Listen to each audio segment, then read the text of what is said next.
Greg Shoemaker, tristatefootball.com and queencityhigh.com, here with Bruce Baarendse, head coach of the North College Hill Trojans, and they got the showdown this year. And Bruce, you know, your non-conference schedule, starting with the showdown, you really put it some good teams, some quality teams before you start conference play, don't you? Well, we're very excited about our non-conference schedule. Starting off with Mount Healthy, you know, quality program. Arby does a great job over there. They have some tremendous players, and we're really looking forward to kicking the season off on a Wednesday night against an old-time neighborhood rival. We haven't played in a while, in a real season, but we've done some scrimmages and things, and our kids know each other, so we're really looking forward to playing that. Game 2 is against a very tough Roger Bacon team, and again, it's a very familiar opponent. A lot of our kids know people down there.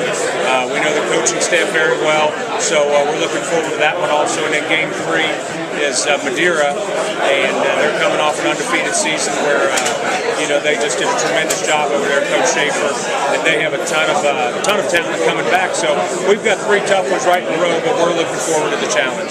You know, you talk about challenges. Every year you guys seem to have some sort of challenge offensively, but you always come up with a great running back. You got another one again this year. Talk about him and the rest of your offense. Well, Tevin Brown, running back, you know, it's going to be a senior year, and he's been doing some special things since his sophomore year. His burst of speed and his vision are outstanding, and last year he had about 1,700 yards and missed 1 game and limped through 3 others with an ankle injury, and really did not get back to full speed until about game 8 last year. But he's been working hard. He looks really good on the track team right now, so we're really excited about Tevin and the things he's going to do this year. Sean Steele right now, sophomore, is probably going to be our quarterback, and he's a tremendous athlete, has great knowledge of the game, and we're really excited for Sean to have a breakout season right now. All of our skilled people are coming back.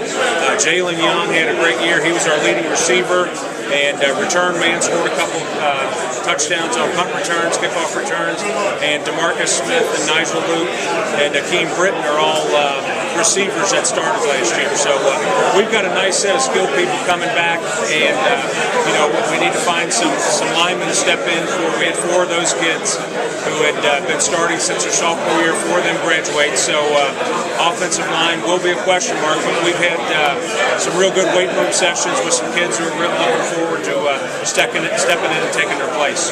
On defense, you know, Josh Denson was one of our Gold Star of the Weeks last year with 3 interceptions.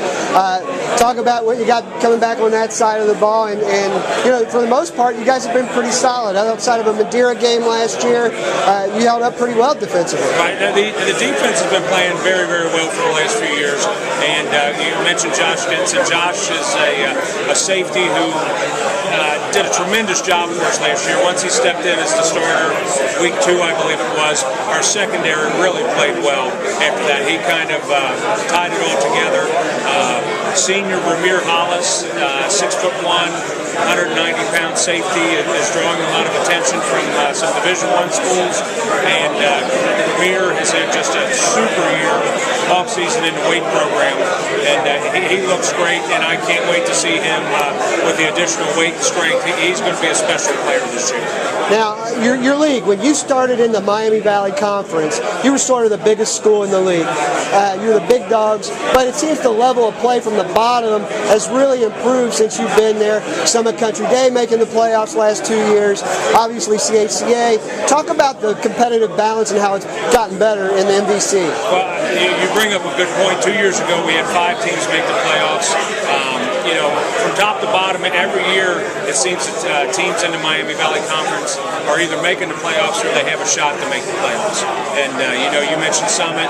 CCD is going to be very tough. Cincinnati Hills Christian Academy is also playing in the shootout here. They're going to have a real nice team this year, as will Lockman. So we're looking forward to a very tough league schedule. There you go, Bruce Baarendse, the head coach of the North College Hill Trojans. He and his Trojans will be playing in the Crosstown Showdown against Mount Healthy, first week of the year. I'm Greg Shoemaker for Tri-State Football. Thanks, Greg.